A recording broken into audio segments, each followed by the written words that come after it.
tradition, conservation, family, the outdoors. It matters to you. It matters to us. This is Hunting Matters, presented by Houston Safari Club Foundation. Here's Joe Bitar. Good morning, everybody. Welcome to Hunting Matters on KPRC 950. I'm your host, Joe Bitar, and with me, as always, my buddy Ramon Robles. Good morning, Ramon. Good morning. If you don't mind referring to me as officer.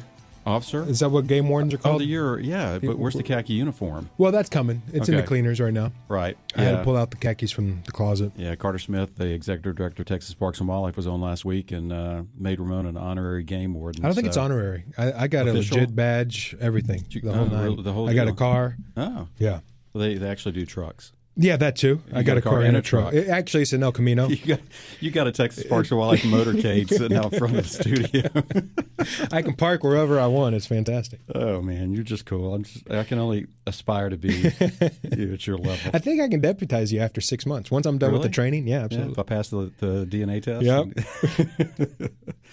Well, thanks, folks. Thanks for being here with us again for another week of Hunting Matters. Got some really unique guests this week we'll jump into here in just a moment. But, hey, Ramon, we got some questions. Yeah. I had some more questions submitted this week about the organization. So Houston Safari Club Foundation, we have a web link up off of our website at wehuntwegive.org. You can go online and submit questions to the show. And this week, one of the questions was, I'll read it verbatim. It said, is Houston Safari Club Foundation just a bunch of people that hunt together in Africa? And that's kind of a common, close, based on the name. It's kind of a common misunderstanding. But folks, Houston Safari Club Foundation is a 501c3 nonprofit organization. We raise money all year long for our scholarship program, our education programs that are dedicated towards young adults, as well as conservation grants that we do all over the world. And the people that make up the organization from a membership standpoint come from a variety of backgrounds. We have people that don't hunt. We have people that just love the outdoors. We have people that bird hunt. We have people that do hunt big game in Africa. But, I don't know if you know this, Ramon, but less than 5% of the population of the U.S. goes to Africa every year. So the Houston Safari Club name is kind of misleading a little bit. It's a name that's got a great legacy and history that was founded back in the early 70s, but by no means is our membership made up strictly of people that just hunt together in Africa. They hunt, fish, ride, bike, hike, and swim all over the world, and the majority of them do that in North America versus just Africa. And the second question, really quickly, is: do you guys own hunting property somewhere that I can get access to join? We do not. We do not own our own hunting property, but we are a resource for people that are looking for reputable outfitters. Okay. That want to find great places to go, so we can pair with them with outfitters in North America, all over the world, that have been longtime exhibitors and supporters of our organization. And they can contact the office or go on the website to learn more about that. And we provide resources for different manufacturers and that sort of thing. So while we don't own land and we don't sell hunts or don't book hunts, we can put people in touch with the right people that can help them out. So that's our two questions this week. Okay, let's jump into the show. So today, folks, we've got a couple of gentlemen from Capital Farm Credit. Capital Farm Credit has been a longtime supporter of hunting conservation and the Houston Safari Club Foundation. With us today are Tim Knesek. Tim is the Capital Farm Credit president for the Houston sales region. That region includes 14 offices within the southeastern part of Texas. And Mr. Mike Tippit. Mike is the regional VP of sales with Capital Farm Credit in the Houston market area. So good morning, gentlemen. How are you? Good morning, Joe. Thanks for having us here. Yeah, glad to be here, Joe. Thank you. We appreciate you guys being here, and we're going to learn a lot about Capital Farm Credit, and then at the end we're going to kind of delve into your personal life and ask you some embarrassing questions. So, like we always do. Yeah, standard protocol. Yeah, you're not the first ones; it won't be the last. And I'm going to ask for an awkward loan too here in a little bit. I got to butter him up a little bit. A game warden that needs a loan. Mm-hmm. That's the name of my next. Well, book. I need equipment. Yeah, there you go. Yeah, absolutely. So, how long has Capital Farm Credit been in business? You bet. So, Joe, Capital Farm Credit's a cooperative, and it was started back in 1916. When I go back before 2000, that starts seeming like another life, right? But 1916. And it was started to provide financing in the rural area. And people could not get long-term type loans on real estate. and so Congress saw that need, and so they created this cooperative, and it was started with seed money from the government, but it was quickly paid back by the operations of the organization. And so then it was strictly owned by the cooperative, the stockholders of the cooperative. And so anyway, it's been going since 1916. And now Capital, there are a lot of different associations throughout the nation. The Farm Credit System serves the entire 50 states, but we serve about, I think, Mike, 192 counties out of the counties of the state of Texas. So we cover about 3/4 of the state. The only part we don't have is like around the Dallas area. Oh, that's Dallas. You're not missing anything. That's fine. Yeah, they're kind of their own republic over there. Yeah, they're good. They don't need your money. So I cheated a little bit because I'm not an expert in this industry, but I, as Ramon and I often do, went through the website pretty thoroughly, and you guys deal with a variety of different services. So tell us about all the services that Capital Farm Credit provides, because I don't think people are fully aware of the variety of things that you guys do. You bet.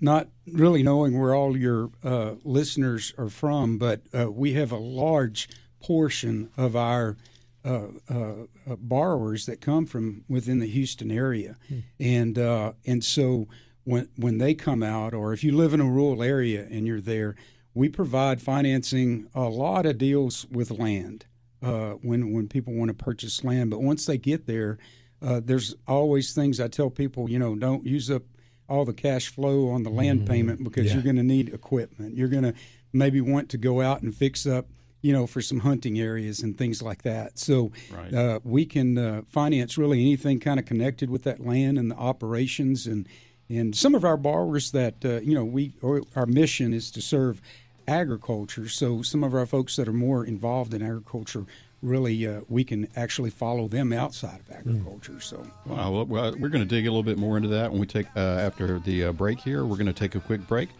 We're here with the gentleman from Capital Farm Credit, Tim Knesek, Mike Tippit. You can learn more about them at capitalfarmcredit.com. We'll be right back on Hunting Matters on KPRC 950.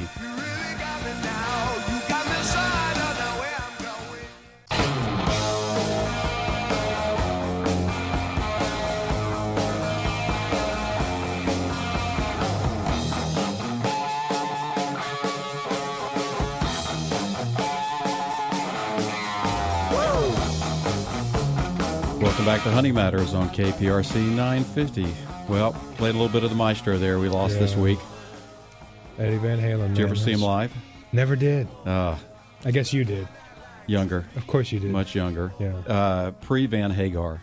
Yeah. But I like Sammy. Mm-hmm. But that guy, man, he did things with the guitar no people He had literally ever seen wrote before. The book. Yeah, they had to rewrite a lot of the way guitars are played and the techniques. They had to rewrite. Yeah, the two-finger technique that he basically created. A lot of people do it, but he's the guy that was first out of the box to do it. He was self-taught. He just picked up his guitar. And I know. One thing I never dug into, could he even read music? No. Played by ear. Yeah. A lot of the great ones do. Same thing with piano. Amazing. He was a great piano player, too. Yeah. And he would just play it by ear. Wow. Couldn't read sheet music. Well, folks, this week here on Hunting Matters, we've got, and by the way, I'm your host, Joe Bitar, and with me is Ramon Robles. Mm-hmm. We're just waxing poetic about Mr. Eddie Van Halen and the loss this week. Tim Knesek and Mike Tippit with Capital Farm Credit. You can learn more about them at capitalfarmcredit.com. And Tim, I apologize. I mispronounced your name, and having a last name like Bitar, I know the pain because nobody ever says my name correctly. So thank you guys so much for being here. We were talking, starting to dig in a little bit about Capital Farm Credit and the services you provide. So you guys operate as a co-op, as you mentioned earlier. So tell us about how that structure works with the organization. Sure, Joe. Capital Farm Credit's very unique. All of Farm Credit is very unique in that our borrowers are actually members of the association. They actually become stockholders when they close their loan. One of the neatest parts about that is that we return as close to 100% of our profits as we can each year in the form of a patronage refund program. Part of that's paid in cash each spring based on our earnings from the prior year. Our borrowers also elect our board of directors, who are members of the association. So it's very unique in that it's member-owned organization. Yeah, that's a unique model. I mean, you got you guys obviously give so much back, and you've got so many people that are involved in the day to day. And how many employees do you guys have currently with Capital Farm Credit? It's in excess of 500. Okay, wow, it's a big organization. I mean, I see the billboards on the side. I always, because we've worked together so many years. You know, it kind of catches my eye. It's like, you know, when you buy a new car and you go, "Oh, I've got that car." You start to see them all over the place, and I noticed the billboards all over Texas. So, you know, I mean, we say we're never going to talk about it. We always do talk about conditions related to the pandemic and that sort of thing. So how does the current market look in regards to the pandemic for acquiring farm and recreational land and that sort of thing? Well, I'll tell you, Joe, that when the COVID hit, we were really concerned about our business, and all we've seen is nothing but a significant increase in a demand for our products since COVID hit. We were already doing pretty good through March, and right now our applications are up 50% year to date. Our new loan volume booked is up about 70% year to date. In my 25 years, I've never seen quite the demand for what we do, and a lot of people are been thinking about buying a ranch, and now they're doing it. They want to get out of the city.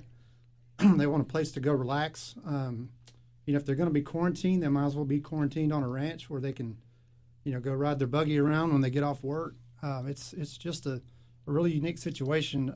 Basically, you know, something that we've never seen in our lifetime. Would you agree, Tim?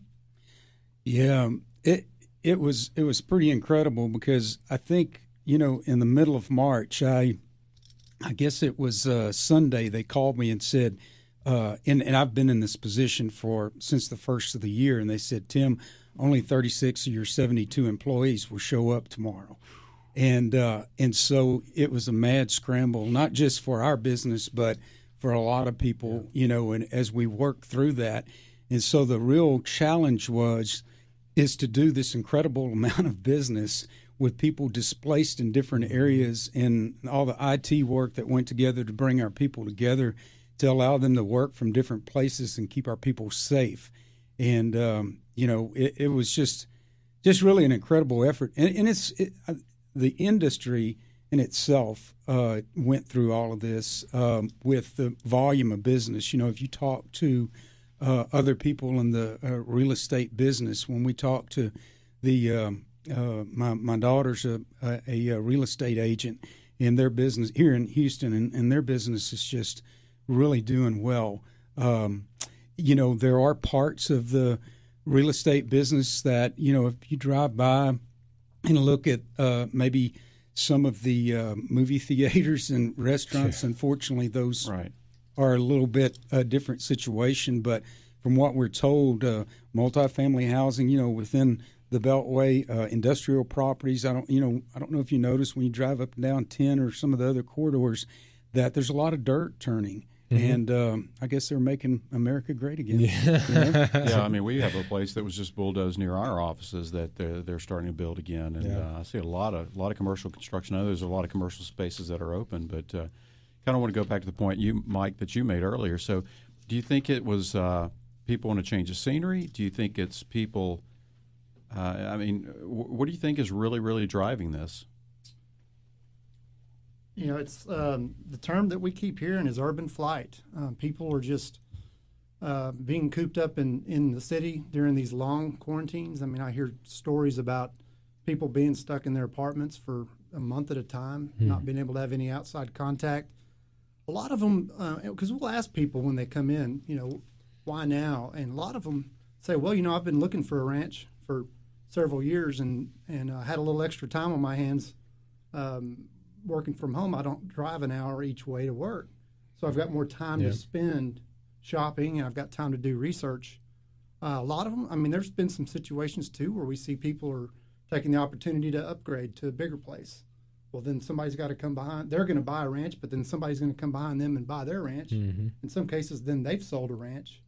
So it really is interesting and not at all what we expected, but it's a great problem to have.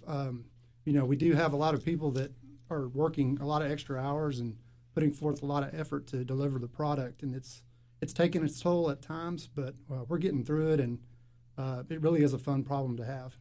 It's one of the surprising things that I've seen is real estate doing as well as it's been doing, and just people not only selling their houses to buy something else, but how quickly they can sell their houses. People are just, like you said, waiting to get back in. A buddy of mine just told me that he put his house up for sale at 8 a.m. and by noon he had already had an offer on it. I mean, it's literally 4 hours later. Yeah, and I think that's not only unique to Texas. I mean, I've got a friend that's living in Florida, wants to come back to Texas, and they had the same thing. Their house was on the market 48 hours, and it's gone. Yeah. I mean, I think it's happening all over the place. So, Joe, there's one other thing I'll add to that is that a lot of times the market that the market's not moving from top to bottom, and when I say from top to bottom, I'm talking about small properties to large properties. And so what we see, at least out in the rural area with these tracts, is that a lot of times when we have downturns, those smaller properties still keep moving, but now we're seeing, the large properties. We probably had more large deals, Mike, this year than we ever have, and so there's a real move, I think, from financial assets, into real property assets, and people, preparing for whatever they think they're preparing for, but putting it into those type of assets. So very large deals down to small deals. So there's a lot of depth in the market. Yeah, that's one of the things I was going to ask you. I was curious to find out if it was more small parcels or large ranch land. So that's good to hear. And Ramon, you were actually shopping around looking for a big parcel of land. Have you told your wife yet? Not yet, but I was looking for a great lender, and if one happened to come my way, I was going to talk to them about it. So if you know anybody, let me know, Joe. Yeah, we might know a few people. Okay. Let's get her number. Yeah, exactly. Well, that's the guy you need to talk to, and then you got to call her and convince her. So, all right. Well, listen, we're going to take a quick break right here, and we'll be right back with Tim Knesek and Mike Tippit with Capital Farm Credit. You can learn more about them at capitalfarmcredit.com, and we'll be right back with Hunting Matters on KPRC 950. But she never complains of the bad times or bad things he's done.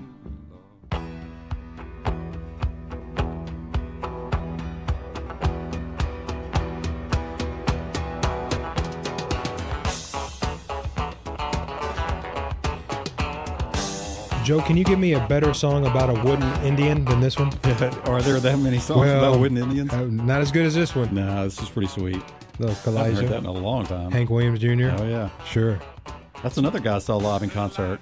Oh, really? Oh, yeah. Wow. So you want to hear my Hank Williams story? Of course. At one time, he was married to my cousin's husband's cousin. Wow. Okay? Okay. And this is when he fell off the side of a mountain and scarred up his face real bad. Yeah, And almost died. That's why he has the beard. Yep. That she was married to him at that time. Wow. So that's my 7 degrees of separation with Hank Williams Jr. You never met him at a family reunion or anything? No. Never They got were a Christmas divorced card? by the time I got that old. No, no Christmas cards. Huh. But yeah, I love his music. But he's a unique cat. I'll tell you that. So this morning we're here with Tim Knesek and Mike Tippit with Capital Farm Credit. You can learn all about them and the variety of services that they offer at capitalfarmcredit.com. Good morning, gentlemen. How are you guys doing today? Doing great.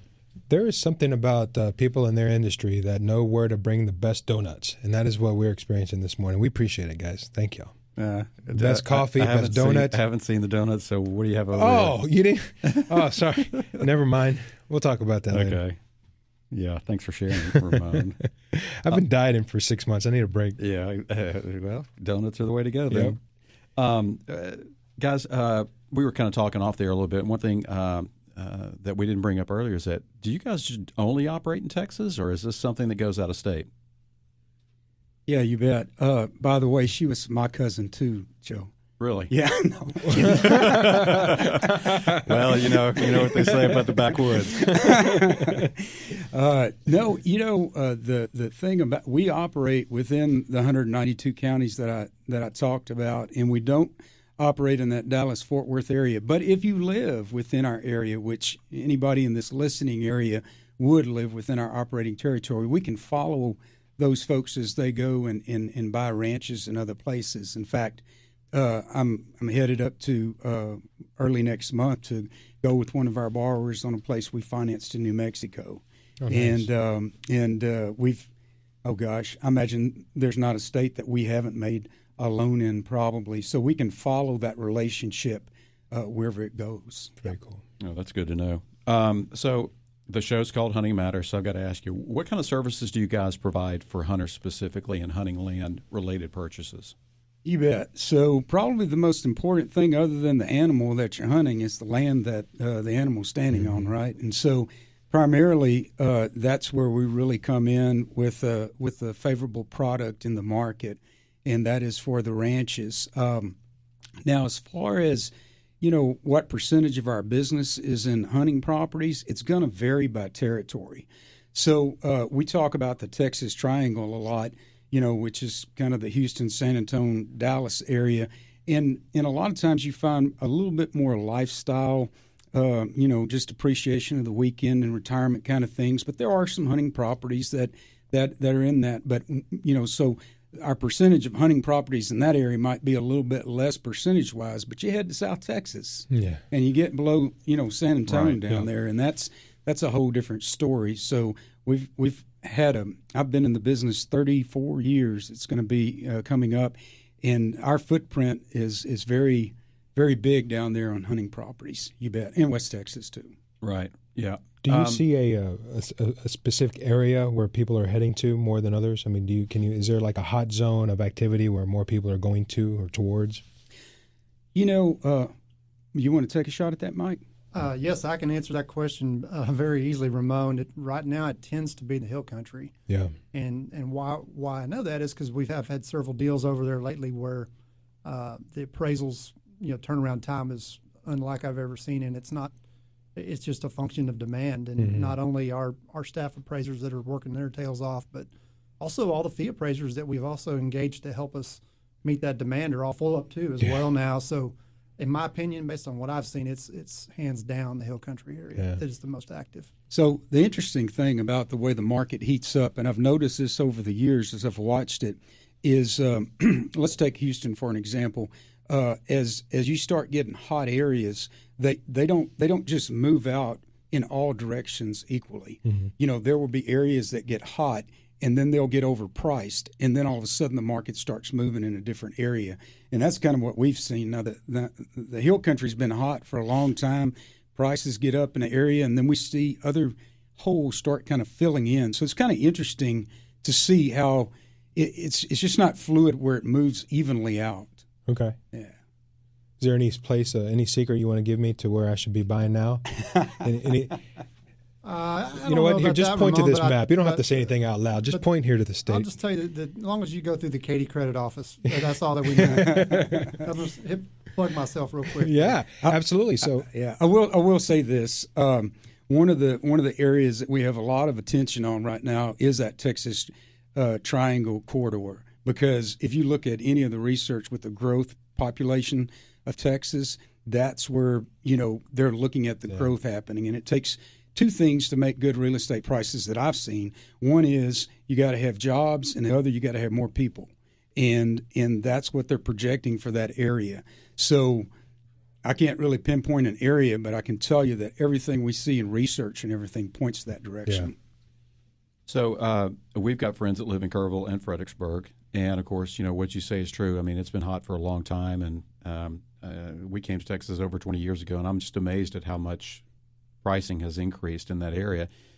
But they have not a complaint, but just a comment that they've been dealing with a lot of people that are coming in from out of state. Are you guys seeing that? People fleeing California, Colorado, and these other states? I'll let you take that one, Tim. I will tell you, we'll do business with whomever is buying the properties, but I do hear of some folks coming from some western states that folks are not that interested in over in the Austin area.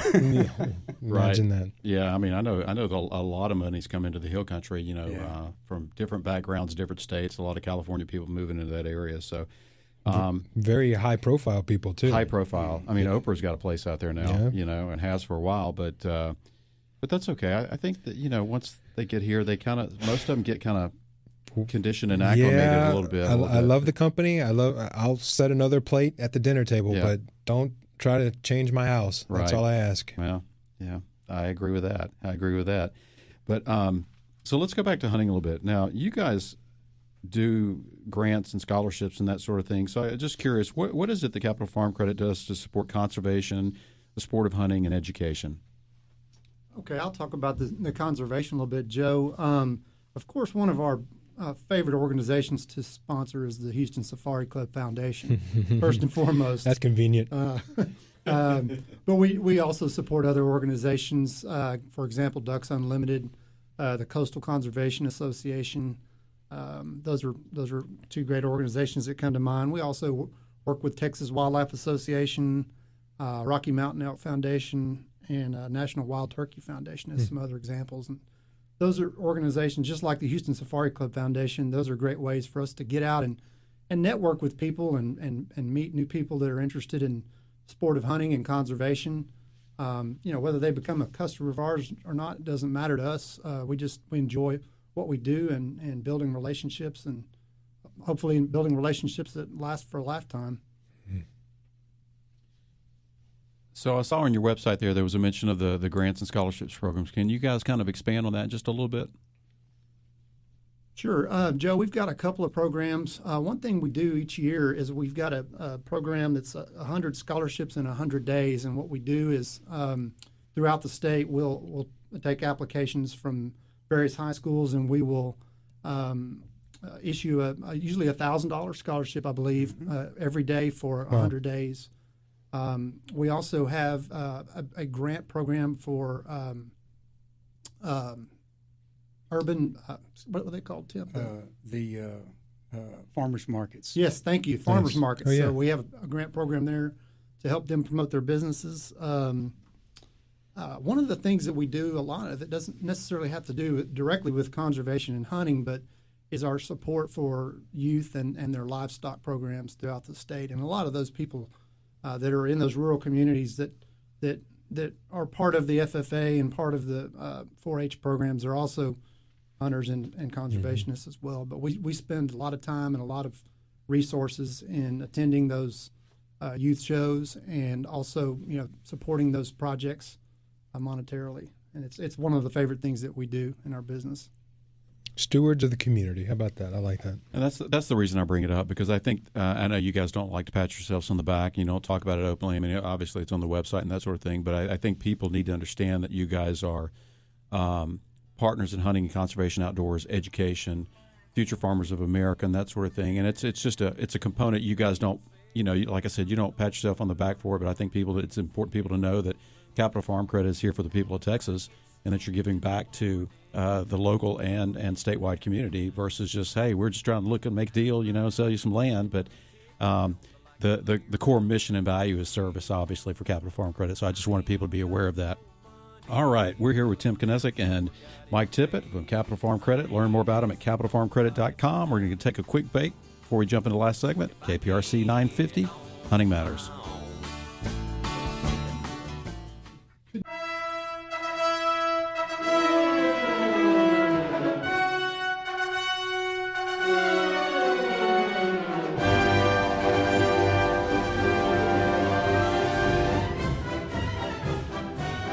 I thought you were serious. Ramon, does this imply that we're running a circus here? Well, we are kind of tightly squeezed into the studio this week. It's okay. I thought you meant every week was a circus around here. No. We're just like, clowns getting out of a car. Yeah, exactly. How many can we fit in the studio this week? All right, folks, welcome back to Hunting Matters on KPRC 950. I'm your host, Joe Betar. I am Ramon Robles. The Terrible Twosome. Yeah, I like that. Every week we'll come up with a new nickname until one sticks. Mm-hmm. We're here today with Tim Knesek and Mike Tippit with Capital Farm Credit. You can learn more about them at capitalfarmcredit.com. Fellas, good morning. Thank you so much for being here. Glad to be here. How are we doing so far? Any regrets coming on the show this morning? Y'all had to get up for this? No, I just haven't found the donuts yet, Ramon. Well, once you'll hand them over to me when y'all get here, you assume all responsibilities. That's right. They disappear. Yeah. Ramon's a donut magician. That's on his business card. Exactly. So this is kind of the part of the show we kind of jump out of the formal aspect of it, and the business and the questions, that sort of thing, kind of play around with some personal questions and preferences and that sort of thing. So, Mike, I got to ask you.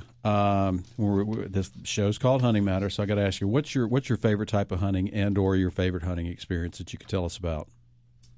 Oh, it's without question my favorite type of hunting is wing shooting, Joe. And I tell you, I'd love to say my favorite experience was going on a mule deer hunt with my brother in Colorado, which was a wonderful time. I'd love to say it was shooting a trophy whitetail in Mississippi a few years back, but I'm probably going to lose my man card here and say that shooting dove in Argentina with my wife on our fifth anniversary was probably my favorite experience. Nice. And it was a wonderful time. We piggybacked that into wine country up in Mendoza after that, and went on a horseback ride in the Andes Mountains. And I always thought it was one of those bucket list trips that I'd do once and get it out of my system, but I'm already planning the next one. Wow. And that's it? You were going to lose your man card over that? Well, I don't know. I got some buddies that can be pretty hard on me from time to time. So well, I guess I got to turn mine in too, because I heard that and I went, man, I got to book that. So I guess, okay. Huh. Well, anytime you combine a family trip and you guys can do, I mean, that's typically what we do, Mike. When we travel, we usually get the hunting out of the way first, and then we spend a few days touring, especially for traveling, internationally. And we did the same thing in New Zealand. We hunted for 5 or 6 days, and then the next week and a half was nothing but sightseeing and wineries and that sort of thing. So I think that's kind of nice to do that. Tim, do you have a favorite hunting recollection or a favorite type of hunting that you prefer? Well, one of my favorite hunting stories involved Mike.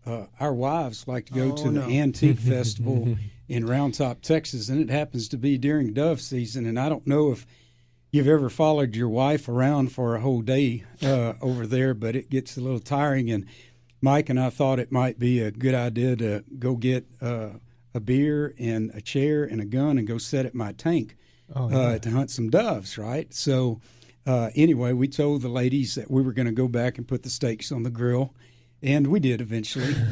But while sitting at the tank, my cows started coming up, and the first one showed up and kind of silently. But I had this really cantankerous bull. And I just almost started laughing when I saw the first cow show up, because I knew the bull will be coming soon, and it really presented itself like it was a really bad bull, but it really wasn't that bad. But Mike didn't know that, and so we're sitting there, and 1, 2, 3, few cows come by, and here he comes. I could hear him. He's got this low And about that time, Mike turns around, and this bull's coming straight for him and is not stopping. And Mike turns around with his gun as if he's going to, do something to my bull. And I told him, I said, look, it's going to be the most expensive hamburger meat that you've ever eaten. So I don't know if a 7.5 shot would stop a bull, but we got really close to finding out that day. Probably that just make bull him mad. did not like me. And when Tim told me that bull, did he get struck by lightning? Was it? What was the bull it? got struck by The bull lightning. got struck by lightning. I thought, Nature he got got even everything with he it. deserved. So, Tim, what you're telling me is next time I see Mike, I just walk up behind him real quietly and just go, See if I get, as long as he's not holding a shotgun. Yeah, right. Exactly. I'm an equal opportunity hunter, but I prefer bow hunting. Do you guys have a preference? Bow, rifle? Obviously, Mike, you do a lot of wing shooting, so it's shotgun probably, but you guys have a preference? Mine goes back, I guess there could be some fancy names thrown out on guns and so forth, but when I was a little boy, I grew up in Houston. About 7 years old, we moved back to the family farm north of Lake Somerville. And if anybody listening knows anything about that, the Yawal Creek feeds it. And so I spent my whole childhood chasing swamp rabbits, if you know what that is, and fishing in the creek and just really having a good time over there. And my dad never was a hunter, but he'd always let me go with the guys that really liked to. And Shorty Zaboral was my buddy. He was an older guy, and it's an interesting story. So he made my gun that I still hunt with. It's a 30-06. I just put a new scope on it, and and so that's the one I hunt with because he's passed on.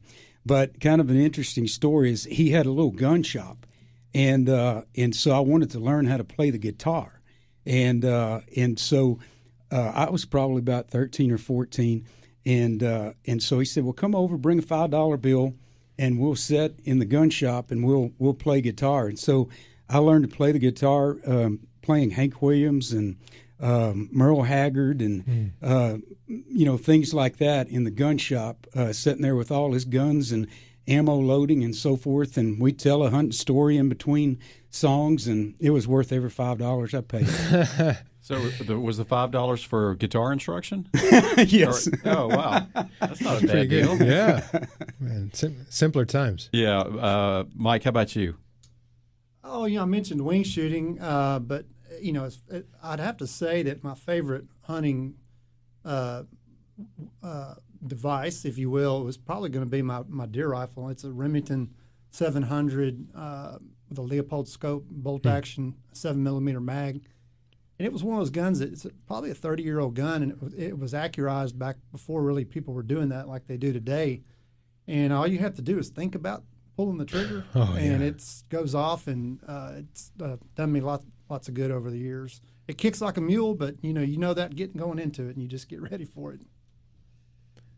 Yeah, there's something to be said about the history of weapons, and the stories and the recollections and the memories that you have around them. Who, for example, who built them, and when did you buy it? What was the first animal you took with it? And it's we have 3 boys, and so but there's every gun you pull out of the case or out of the rack, there's a story to it. I mean, I've got my grandfather's single shot 410 shotgun that I shot my first rabbit with in a freak snowstorm in Louisiana that breaks down into 3 pieces, and I'm just as fond of that gun as I am my 300 Win Mag that I just got a few years ago. So there's something unique about hunting weapons and about firearms.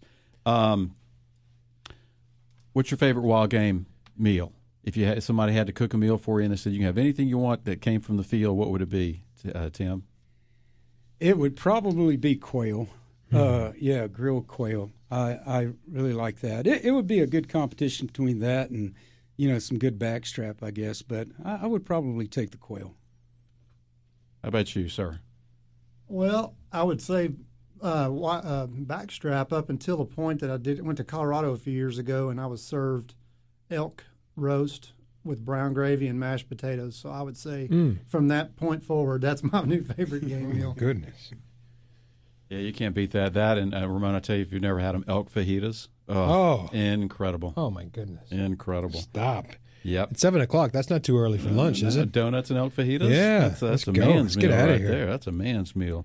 So if you guys could, real quickly as we wrap up the show, if you guys had to head out overnight and you had a backpack and you had to pack just for one night, you could only take 3 things. What are the 3 things that you take out with you out of hunting camp? Black Swan, you can make it quick. Okay, so I'll give Mike a little bit more time. I always tell my daughters and my wife the one thing that's good to keep me around for is that if I have a sharp rock and salt that I could provide for the family. So I'd say the 2 things would be a sharp rock and salt, and I guess a good attitude. That's a good answer. All right, Mike, real quick, he's playing us out. Oh, I guess that's a tough one, but I would have to say a little bravery and maybe a bottle of water and a pocket knife. There you go. Can't ever go out without a pocket knife. All right, folks, we just finished up another episode of Hunting Matters with Tim Knesek and Mike Tippit with Capital Farm Credit. Thank you guys for being here. Learn all about them at capitalfarmcredit.com and join us next week on Hunting Matters on KPRC 950.